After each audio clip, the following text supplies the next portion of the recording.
This is question 17 on problem solving from section 1 of the 2019 ECAA. So we're told that a group consisting of 4 teachers and 20 students is planning on visiting a theatre.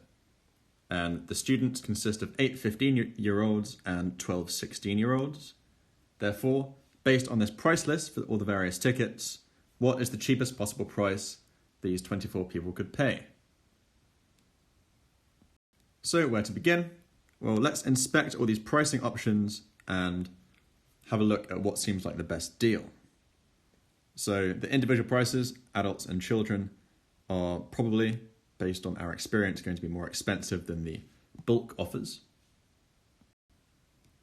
So let's just firstly compare the family offer to what it would be individually. 2 adults is 60, 2 children is 40, so that would be 100, we're saving £10. Then what about this group offer? So 8 people, including at least 2 children. So say we choose 6 adults and 2 children for this. How much would that have been individually? 6 adults, 6 times 30 is 180, plus 2 children is 40, so that would be 220. So we're obviously saving quite a bit by using this group offer.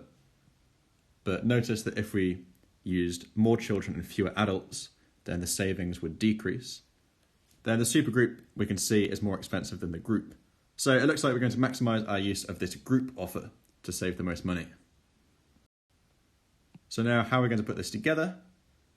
Well, let's firstly think about the ages that classify as adults and children, then divide up people into these 2 categories.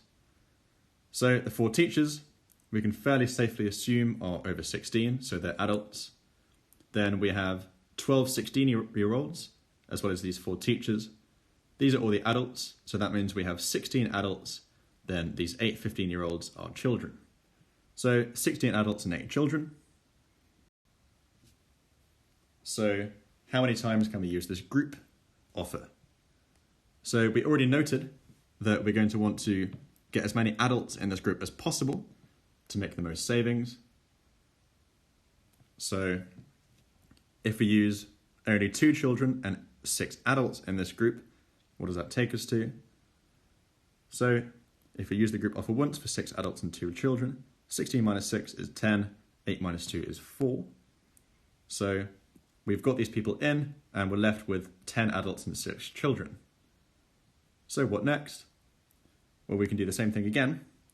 Again, taking away 6 adults and 2 children, because we know this is the most cost-effective way of getting in. 10 minus 6 is 4, 6 minus 2 is 4. So we're left with 4 adults and 4 children. So of course we can't take off another 6 and 2 because we don't have enough adults, but what can we do?